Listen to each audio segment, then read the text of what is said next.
ሰላም ጤና ይስጥልን እንዴት ናችሁ እንደምን አድራችኋል የተከበራችሁ የፖድካስቱ ቤተሰቦች በያላችሁበት ሰላም እንድትሆኑ ምኞቴ ነው።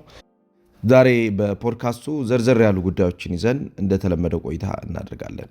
የእንግሊዝ ፕሪሚየር ሊግ ተጠባቂ ጨዋታዎች ትናንትና ተደርገዋል። በተለይ በፕሪሚየር ሊጉ የመሪ ደረጃ ላይ የሚገኘው አርሰናል ከቼልሲ ጋር ያደርግ የነበረው ጨዋታ ከጨዋታው በፊት ትልቅ ትኩረት የተሰጠው ነበረ። ቼልሲ በደረጃ ሰንጠረዡ በተለይ የቶፕ 4-5 ገብቶ ለማጠናቀቅ ካለው እድልና ፍላጎት ጋር በተያያዘ እንዲሁም በዘንድሮ የውድድር ዓመት አዲሱ አሰልጣኝ ሊያም ሮሴነር ቡድናቸውን እየገነቡበት ካለው ሀሳብ በመነሳት ጨዋታው ቀላል እንደማይሆን ይጠበቅ ነበር። አርሰናል ከቼልሲ ጠንካራ ፉክክር ነበር። ቼልሲ በአርሰናል ተሸንፏል። 2-1 በሆነ ውጤት አርሰናል አሸንፏል። በውድድር ዓመቱ አርሰናል 16ኛ የሴት ፒስ ጎል ማስቆጠር ችሏል። ይሄ የሲዝኑ የአርሰናልን በተለይ ከማዕዘን ምት ወይም ደግሞ ከቆሙ ኳሶች የዴድቦል ሲቹዌሽን ስፔሻሊስቶች የሆኑበትን የውድድር ጊዜ እያሳለፉ ይገኛሉ። ይሄ ለሚኬል አርቴታ ትናንት ትልቅ እድል ነበረ። በተለይ ማንቸስተር ሲቲ ሊድስ ዩናይትድን ተቸግሮም ቢሆን ካሸነፈበት ጨዋታ በኋላ ነጥቡ ወደ 2 ጠቦ ነበረ። ስለዚህ አርሰናል ሪስፖንድ ማድረግ ነበረበት፣ ማሸነፍ ነበረበት። አሸንፎ ከነበረበት ጫና መውጣት ይኖርበታል። ይህንን አድርጎታል። ማንቸስተር ዩናይትድ ሌላኛው ጨዋታ ነበረ። ትናንት ድል አድርጓል። ክሪስታል ፓላስን አሸንፏል። ቀድሞ ጎል ተቆጥሮበት ነበረ ዩናይትድ። ኋላ ላይ ግን 2 ጎሎችን በማስቆጠር 2-1 በሆነ ውጤት አሸንፏል። ሚኬል ካሪክ የአለመሸነፍ ጉዞ ቀጥሎበታል። አሁንም በፕሪሚየር ሊጉ ተከታታይ ጨዋታዎች ላይ ድል እያደረገ ነው የሚገኘው። አዲስ የቡድን አወቃቀርና ታክቲካል አጀስትመንት ወይም ደግሞ ማስተካከሎችን እየሰራ የሚገኝ አሰልጣኝ ነው ማይክል ካሪክ። ይህንን ደግሞ በቡድን እድገት ውስጥ እያሳየው ይገኛል። በተለይ ማንቸስተር ዩናይትድ በአእምሮ የተለወጠ ቡድን ሆኗል። አሁን አስተሳሰቡ ለጨዋታዎች የሚቀርቡበት መንገድ ያደገ ሆኗል። እሱን በሌላ ፕሮዳክሽን በዛሬ ሌላ ፕሮዳክሽን የምንመለከት ይሆናል። አሁን በቀጥታ ስኪሌት ዊዳይቭ ወደ አርሰናል እንሂድ። የአርሰናል ወሳኙ የቼልሲው የትናንትናውን ጨዋታ ዘርዘር አድርገን እንመልከት። የቼልሲው አሰልጣኝ ሊያም ሮሴነር ከጨዋታው በፊት ቀድሞ እንደተናገረው አርሰናልን ማቆም የሚችል ቡድን እንዳለው፣ ጠንካራ ተፎካካሪ የሆነ ቡድን እንዳለው ገልጾ ነበር። በእርግጥም ትናንትና ቼልሲ አርሰናልን የመጀመሪያዎቹ ደቂቃዎችም እንዲሁም የመጨረሻዎቹ ደቂቃዎች በተለይ በቀይ ካርድ ተጫዋች ከወጣባቸው በኋላ የነበረው ጫና በአርሰናል ላይ የበዛ ይመስል ነበረ። በተለይ በመከላከሉ አርሰናሎች ትኩረት አድርገው እንዲከላከሉ አንዳንዴ በሚያገኟቸው እንቅስቃሴዎች ወይም ደግሞ በሪተርን ቦል ሲቹዌሽኖች ወይም ደግሞ በተመላሽ ኳስ ሁኔታዎች ላይ የተንጠለጠለ የማጥቃት ሽግግሮች ውስጥ እንዲወድቁ አድርጓቸው ነበረ። ከማዕዘን ምት የሚነሱ ኳሶች በአርሰናል የመጨረሻዎቹ ደቂቃዎች ላይ ሁሉ ጫና አሳድረው ነበር። በተለይም ደግሞ ዴላፕ ተቀይሮ ከገባ በኋላ የፈጠሩት ጫና እንዲሁ በቀላሉ የሚታይ አልነበረም። ሽግግሮች ላይ ቼልሲዎች ይሳተፉ ነበረ። ከዛ ውጭ የቆሙ ኳሶችን ለማስተካከል የቆሙ ኳሶችን ጫና ውስጥ ለመክተት ያስቡ ነበረ።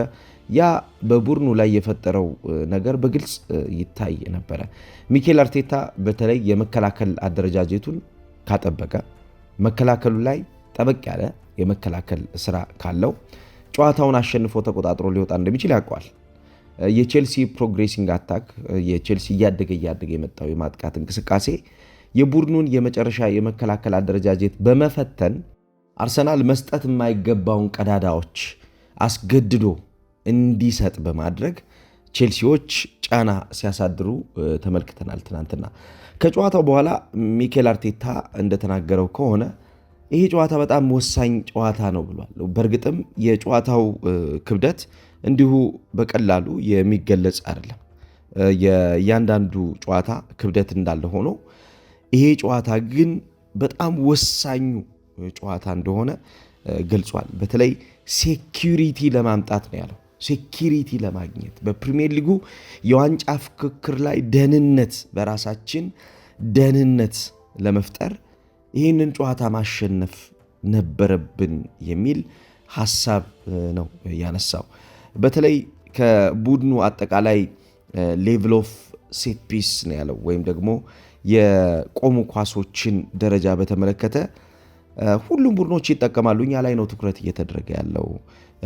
አዎ በእርግጥ ዲቴይል እየተማርንበት እያሳደግነው ኳሊቲያችንን እየጨመርንበት እየሄድን ነው። አንዱ የስኮሪንግ ኦፖርቹኒቲያችን ወይም ደግሞ እድላችን እንደሆነ እናምናለን። ኢንድ ፖይንቱ ጨዋታን ማሸነፍና መቆጣጠር እንደሆነ ስለምናስብ፣ ነገር ግን ይሄ ባለፉት ሳምንታቶች ከተመለከታችሁ በሴት ፒሶች ጎል እያስቆጠርንም አልነበረም። ባለፉት ሳምንታቶች ኦፕን ፕሌይ ላይ ጎል እያስቆጠርን ነበረ። ሌሎች ቡድኖች ደግሞ በተቃራኒው በሴት ፒስ ጎል ያስቆጥሩ ነበረ። ስለዚህ እኛ የሴት ፒስ ንጉሶች ነን፣ እኛ የሴት ፒስ ቡድኖች ነን ምንባለው አንዳንዴ ትክክል አይደለም የሚል አስተያየት ሰጥቷል። አሁን ሴት ፒስ አስቆጥረናል፣ ይሄ ማለት ግን ጨዋታዎችን ምናሸንፈው በሴት ፒስ ነው ማለት አይደለም። ዊ አር ሲቹዌሽናል ነን፣ ሁኔታዊ ነን። በሁኔታዎች ውስጥ ነው አልፈን ጨዋታዎችን ምናሸንፈው የሚል አስተያየት ሰጥቷል። ዳቪድ ራያን በተመለከተ የሰጠው አስተያየት ምናልባት ከፐርሰናሊቲው ጋር በተያያዘ ከፐርፎርማንሱ ጋር በተያያዘ የሰጠው ሀሳብ ተጫዋቹን ትናንትና ካሳየው ፐርፎርማንስ አንጻር የሚገልጽ ይመስለኛል። እንደምታውቁት በዲፕ ፌዝ ቢልድ አፕ አብዛኛውን ጊዜ ወይም ደግሞ ወደ ውስጥ በገባው ጥልቅ በሆነው የመከላከል ማጥቃት ሽግግር ከማጥቃት እንቅስቃሴ ሀሳብ ያው እንደምታውቁት የማጥቃት እንቅስቃሴ አብዛኛውን ጊዜ ከመከላከል የማጥቃት ሽግግሮች ነው የሚጀምረው። አንድ ቡድን ወደ ማጥቃት የሚሄድባቸው ኢንቱዊሽኖቹ ወይም ደግሞ ግንዛቤዎቹ በመከላከል ስትራክቸር ውስጥ እያደጉ ነው የሚመጡት እና ይህንን በተመለከተ ተጫዋቹ እየሰጠው ያለው ነገር ቀላል እንዳልሆነ ሚኬል አርቴታ ተናግሯል። ምክንያቱም ከኋላ ስቴብል እንድንሆን እያደረገን ነው። መረጋጋቶች በቡድናችን ውስጥ እንዲመጣ እያገዘን ይገኛል። ይህንን መረጋጋት የሚሰጠን ደግሞ የተጫዋቹ አእምሮ ፐርሰናሊቲው ትልቅ መሆኑ ነው የሚል ሀሳብ አንስቷል። ይሄ ግብ ጠባቂ በተለይ ፎከስን በመጠበቅ የአርሰናልን ትኩረት በመጠበቅ ትናንትና ያለሱ አርሰናል አሸንፎ ይወጣል ማለት በጣም ከባድ ነበር። መጨረሻ ላይ የተቆጠረውን ጎል እንኳ ከተመለከታችሁትና ኦፍሳይድ ተብሎ የተሻረውን ኳስ ካስታወሳችሁ የዚህ ተጫዋች ሪፍሌክስ አክሽኖች የዚህ ተጫዋች እንደገና ያን ኳስ ለመከላከል የነበረው በሜዳ ውስጥ ንቃቱ በሜዳ ውስጥ ያን ነገር ደጋግሞ የሚያደርግበት ጥረቱ በጣም የሚያስገርም ነውና በዚህ ደረጃ በዚህ ሌቭል አርሰናል ባለፉት 15-16 ዓመታት ቶፕ ግብ ጠባቂ አግኝቶ አያውቅም። እንደምታውቁት በአልሙኒያ ሲታገል የነበረ ክለብ ነው አርሰናል። የአልሙኒያ ስኬታማ አለመሆን አርሰን ቬንገርን እንዴት የተሸማቀቁበትን ምሽት ያሳልፉ እንደነበር እናስታውሳለን። የነ ቴሪ ኦንሪ ቶፕ የነበረው ቡድን የነ ሴስክ ፋብሬጋስ ቶፕ የነበረው ቡድን ትልቁ ችግር የግብ ጠባቂ ችግር ነበር። በተለይ ከየንስ ሌማን መውጣት በኋላ አርሰናል ፕሮፐር የሚባለውን ትክክለኛ የሚባለውን ግብ ጠባቂ አላገኘም ነበር። ከዛ በኋላ በነበሩት የቻምፒየንስ ሊግም ሆነ የፕሪሚየር ሊግ ጨዋታዎች አርሰናል በጣም አስቸጋሪ የሚባል የጨዋታ ጊዜ የሚያሳልፍ የነበረው በግብ ጠባቂ ኳሊቲ ችግር ነበር። አሁን ደግሞ አርሰናል ጨዋታዎችን ተሸክሞ እየወጣ የሚገኘው ጨዋታዎችን እያሸነፈ የሚገኘው በግብ ጠባቂ ኳሊቲ ነው። ተጫዋቾች ተሸክመው ጨዋታን ይዘው ይወጣሉ የሚባለው እውነትም እንደ ዳቪድ ራያ አይነት ግብ ጠባቂዎች እና ፐርሰናሊቲ ሲኖር እንደሆነ በግልጽ የሚያሳይ ነው። he is our powerhouse ነው ያለው ሚኬል አርቴታ። he knows how to perform ነው የሚለው። በየትኛው መድረክ ላይ እንዴት ፐርፎርም ማድረግ እንዳለበት፣ እንዴት ብቃቱን ማሳየት እንዳለበት፣ ፎከሱን እንዴት ማጣት እንደሌለበት። የግብ ጠባቂ ሁኔታዎች እንደምታውቁት አብዛኛውን ጊዜ ትልቁ ችግር ምንድነው? ፎከሳቸውን ያጣሉ ግብ ጠባቂዎች። ፎከሳቸውን በሚያጡ ሰዓት የቡድን እንቅስቃሴያቸው በተጋጣሚ ቡድን ጫና ይወሰድበታል። ይሄ ተጫዋች ግን ፎከስ የሚባል ነገር አይወሰድበትም። ኤቭሪ ንክኪዎች፣ እያንዳንዱ የጨዋታ ንክኪዎች፣ እያንዳንዱ ወደ አርሰናል የሚመጡ ወይም ወደ መጨረሻው የሜዳ ክፍል የሚመጡ ሽግግሮች ለሱ የሚያመልጥበት ምንም ምክንያት የለም። እሱ ሁሌም ቢሆን እዛ ሁኔታ ውስጥ ነው ያለው።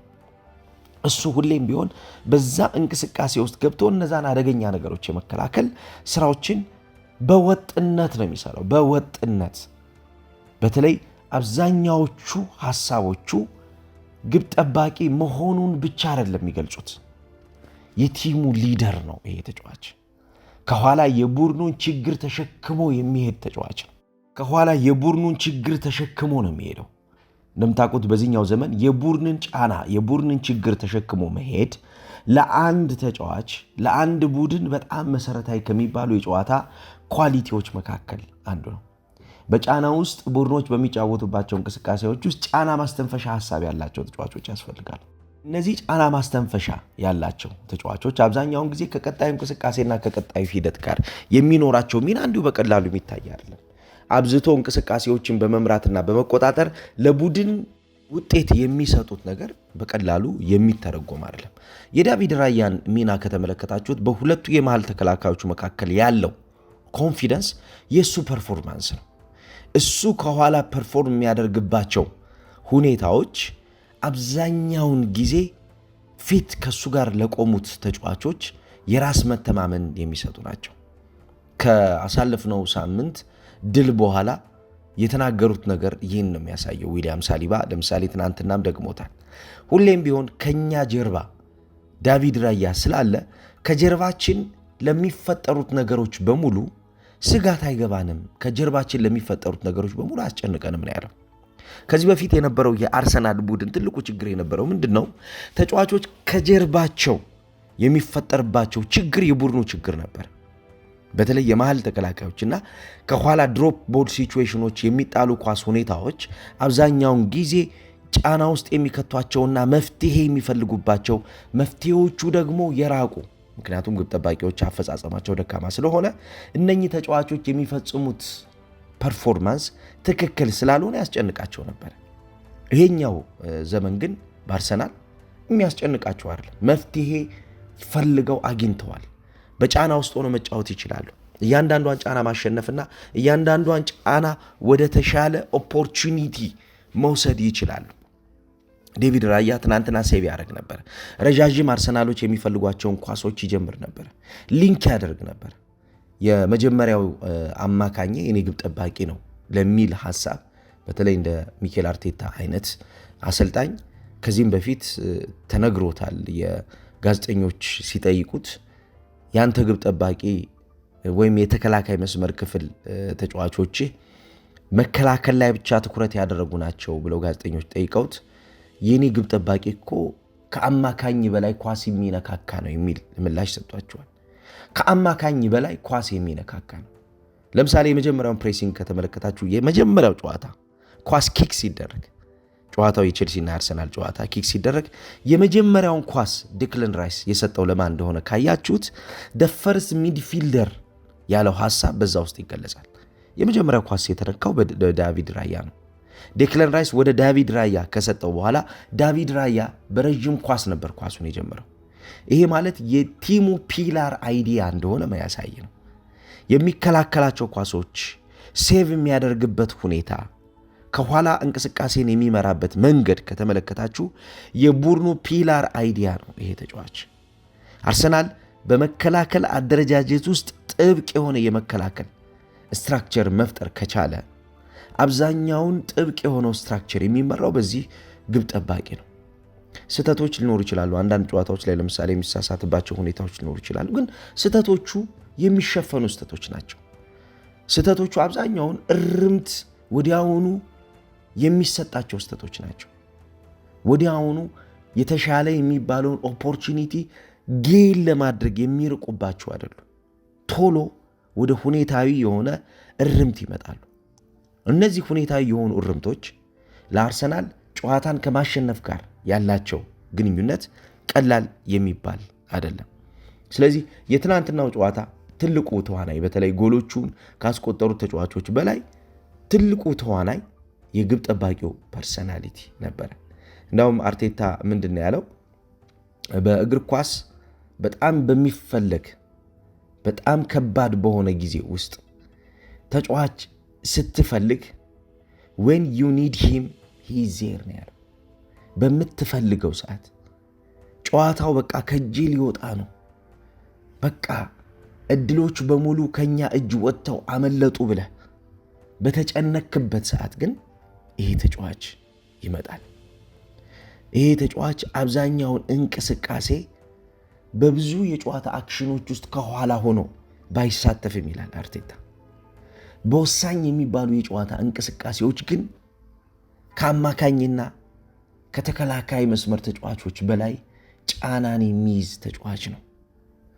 በተለይም ደግሞ ሴቮቹ፣ የላስት አክሽን ሴቮቹ፣ የክሮሲንግ የሹቲንግ ሴቮቹ በሙሉ አንብሊቬብል ናቸው። አላምናቸውም ነው የሚለው። በቃ ከአእምሮ በላይ የሆነ እንደሆነ ከዚህ ንግግሩ መረዳት ይቻላል።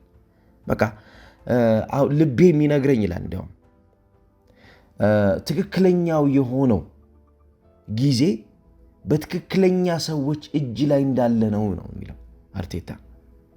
በቃ አንግሎቹን የሚያቆምበት፣ ኳሶቹን የሚመራበት፣ በቃ በሁለቱ እንቅስቃሴዎች ውስጥ በመከላከልና በማጥቃት እንቅስቃሴዎች ውስጥ ካለ ለምሳሌ ዴቪድ ሃንድስ ላይ ካረፈ ነው የሚለው። እንዲያውም የዳቪድ ራያ እጅ ላይ የሚያርፍ ከሆነ ኳሱ ባክ ቱ ላይፍ ነው፣ ወደ ህይወት ይመጣል። ሁሉም ነገር የሚሞት ወይም ደግሞ የሚያስጨንቀኝ ነገር አይኖርም ይላል ሚኬል አርቴታ።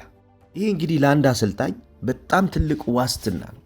እንደምታውቁት አሰልጣኞች አብዛኛውን ጊዜ በጨዋታ ውስጥ ሁሌም ጫና ላይ የሚወድቁ ናቸው። ይሄ ጫናቸው ደግሞ የተሻለ ጨዋታ ለማሸነፍ ከሚሄዱበት ርቀት አንጻር መፍትሄ የሚሰጡ ተጫዋቾች ይፈልጋሉ። እነዚህ መፍትሄ የሚሰጡ ተጫዋቾች የተፈጠረባቸውን ጫና አሸንፈው የተፈጠረባቸውን ጫና ቀልብሰውላቸው በብዙ አክሽን ፕሌይ ውስጥ እንዲገኙና እንዲደጋግሙ የሚፈለጉ የሚመረጡ ናቸው። ከነዚህ ከሚፈለጉ ተጫዋቾች መካከል ዴቪድ ራያ አንዱ ነው። የራያ እንቅስቃሴ አብዝተን ማንሳት የምንችለው የቡድኑ አይን የሆነ እንቅስቃሴ ነው።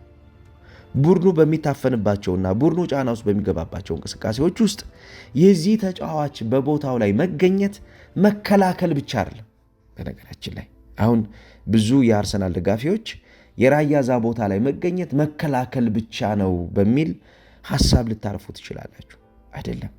የራያ እዛ ቦታ ላይ መገኘት ማጥቃትንም ማስጀመር ነው። ወዲያውኑ ኳሱን ከተከላከለ በኋላ ለመጫወት የሚሄድባቸውን ሽግግሮች ከተመለከታችሁ ትናንትናው በቼልሲ ተጫዋቾች ይታፈን ነበር። ኢቭን በማጥቃት እንቅስቃሴ በጣም የተሻለ የሆነው ማጥቃትን በመምራትና ለቡድኑ በጣም አስቸጋሪ የሚባል የተጋጣሚ ሁኔታዎችን በማብዛት ለቡድን አድቫንቴጅ የሚሰጠው ኮል ፓልመር እንኳ የዳቪድ ራያን በፍጥነት የኳስ መጀመር ሂደት ብሎክ ለማድረግ የተከላካይ መስመር ተጫዋቾችን አቋቋም ሁሉ በእጁ ይከላከል ነበር። ይህ እንግዲህ ዳቪድ ራያ ከጀርባ የፈጠረው ጫና ነው። እንቅስቃሴው ጨዋታውን በፍጥነት ጀምሮ ተጋጣሚን ጫና ውስጥ በመክተት ተጋጣሚ በማያስበው ሁኔታዊ የሆነ ጫና ውስጥ ደጋግሞ እንዲገኝ ማድረግ ነው። ይሄንን ነበር በተደጋጋሚ ሲያደርግ የነበረው። በአብዛኛው የጨዋታ እንቅስቃሴዎች ውስጥ የዚህ ግብ ጠባቂ ሚና እንዲሁ በቀላሉ የሚተነተልና የሚዘረዘር አይደለም። ኢሞሽንን ኮንትሮል ስለማድረግ ሚኬል አርቴታ ከጨዋታው በኋላ ሲናገር ኢሞሽናችን ኮንትሮል ካደረግንባቸው መንገዶች መካከል የዴቪድ ራያ ፐርፎርማንስ አንዱ ነው የሚል ሐሳብ አንስቶ ነበር። በተለይም ደግሞ በሞመንቶች ውስጥ ይሄ ኢምፖሲብል የሚባሉ ሞመንቶች አሉ። አሁን አርሰናል የሚያጋጥሙት ኢሞሽንን ቶርን አፓርት የሚያደርጉ ነው የሚለው። እንዳውም የእኛን በጨዋታው ኮምፖዝድ ሆኖ ወይም ደግሞ ተረጋግቶ መቆየት ስሜታችንን ከሁለት የሚከፍል ሁኔታዎች ይመጣሉ አለ። እነዚህን ሁኔታዎች በመጠበቅ ግን ተጫዋቾች ትናንትና የነበራቸው ኮንትሮል አስደንቆኛል ብሏል። በደንብ ነው ያስደነቀኝ። በቃ ትልልቅ ጨዋታዎችን በዚህ አይነት መንገድ ማሸነፍ መቻል። አሁን እነሱ በቁጥር ማነሳቸው አይደለም ትልቁ ነገር። በቁጥር ካነሰም በኋላ ቼልሲ ጫና እንደሚፈጥር ይታወቃል። ምክንያቱም ቼልሲ አንድ ጎል ተቆጥሮበት የመጨረሻዎቹ ደቂቃዎች ላይ ሁለተኛ ጎል መቆጠሩ ዋጋ የሚያስከፍለው ቡድን አይደለም። ስለዚህ ቼልሲ ባለ በሌለ ኃይሉ ማጥቃትን የመጀመሪያው አማራጭ አድርጎ የሚያጠቃ ቡድን ነው። ስለዚህ በዚህ ሰዓት በኢሞሽናችን መካከል የሚፈጠሩትን ስንጥቃቶች ማስተካከልና መሙላት ያስፈልገን ነበረ። ስለዚህ ይሄን ሁኔታ ለማለፍ እንደ ዳቪድ ራያ እና ሌሎች ትልቅ ተጫዋቾች እንደነ ጋብርኤል ማጋሌሽ አይነት ተጫዋቾች ያስፈልጉን ነበር ነው የሚለው። በሁሉም የቡድን እንቅስቃሴዎች ውስጥ እነኚህ ተጫዋቾች ያደርጉት የነበረው ነገር አንብሊቨብል ነው። ሁኔታዎቹ በጣም ከባድ የነበሩ ቢሆንም ግን ተቆጣጥረነዋል ብሏል። ለምሳሌ እንደነ ላቪያ፣ እንደ ካይሴዶ፣ እንደነ ኮል ፓልመር አይነት ተጫዋቾችን አንስቶ እነኚህ ተጫዋቾች በትልልቅ ጨዋታዎች ላይ ምን ሊያደርጉ እንደሚችሉ እናውቃለን።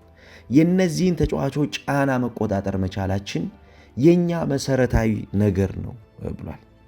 ብላክ አይ አለህ ትናንትና ብሎ አንድ ጋዜጠኛ ጠይቆት ነበር። በነገራችን ላይ ይሄ ብላክ አይ እንደምታውቁት ወይ አንድ ሰው ሲመታ ወይንም ደግሞ ሲታመም ከአይኑ ታችኛው ክፍል ላይ የሚያጋጥመው የሚወጣ ነገር ነውና ይሄ ሰዎች በድብድብ ወይም ደግሞ በህመም ምክንያት እንደዚህ አይነት ነገር ውስጥ ይገባሉ እና አይናቸው ይጠቁራል። ይህን በተመለከተ ጋዜጠኛው ጠይቆት ነበረ። ጋዜጠኛው ተጨንቆ እንደጠየቀው ሚኬል አርቴታ ገብቶታል። ዌዘር ሚኬል ሃዝ ኤ ብላክ አይ ኦር ኖት አይ ዋንት ቱ አስክ ሂም ነበር ያለው እና ሚኬል አርቴታ እኔ በጣም ደህና ነኝ ያለው ጋዜጠኛውን። ቴንክ ዩ እንዳውም መጥቼ ላቅፍ እፈልጋለሁ አም ጎይንግ ቱ ጊቭ ዩ ሃግ ነው ያለው።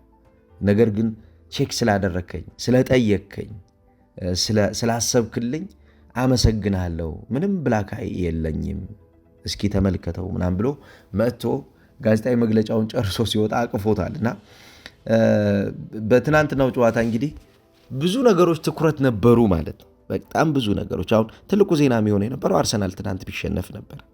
በጣም ትልቁ ዜና የሚሆነው አርሰናል ፕሬዠር ውስጥ ገባ፣ አርሰናል ከዋንጫ ፉክክሩ በቃ የሚርቅበት፣ ከዋንጫ ፉክክሩ የሚሸሽበት ሁኔታ ተፈጠረ በሚል ተደጋጋሚ የሆኑ ጫናዎች መፈጠራቸው አይቀርም ነበርና ሚኬል አርቴታም አሁን ሲናገር ይህን ነው የሚናገረው። አብዛኛውን እንደዚህ አይነት ጫናዎችን መቋቋም ከቻል፣ እንደዚህ አይነት ጫናዎችን ማሸነፍ ከቻል ለእኛ ፖዚቲቭ ነገር ይሄ ነው።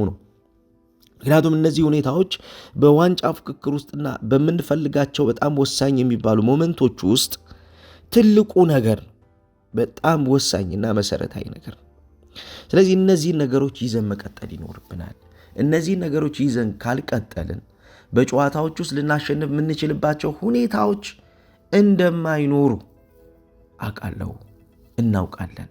ስለዚህ እነዚህን ጥሩ ነገሮች ይዘን እንቀጥላለን የሚል አስተያየት ሰጥቷል ሚኬል አርቴታ። አርሰናል ትናንትና እንግዲህ ድል አድርጓል። በጨዋታው ድል ማድረጉን ተከትሎ ከሲቲ ጋር ያለው የነጥብ ልዩነት ወደ 5 እንደገና ሰፍቷል። በእርግጥ ሲቲ አንድ ቀሪ ጨዋታ ይኖረዋል።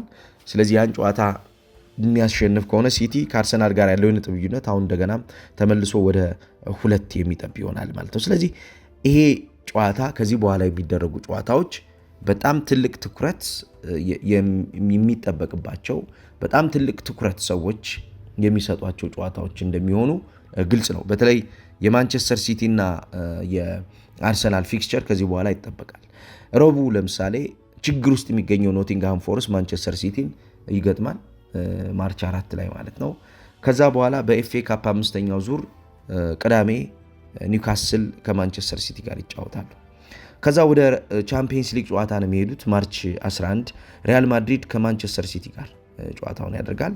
በፕሪሚየር ሊጉ በሊቨርፑል ባልተጠበቀ ሁኔታ የተሸነፈው ዌስትሃም ዩናይትድ ከማንቸስተር ሲቲ ጋር ይጫወታል።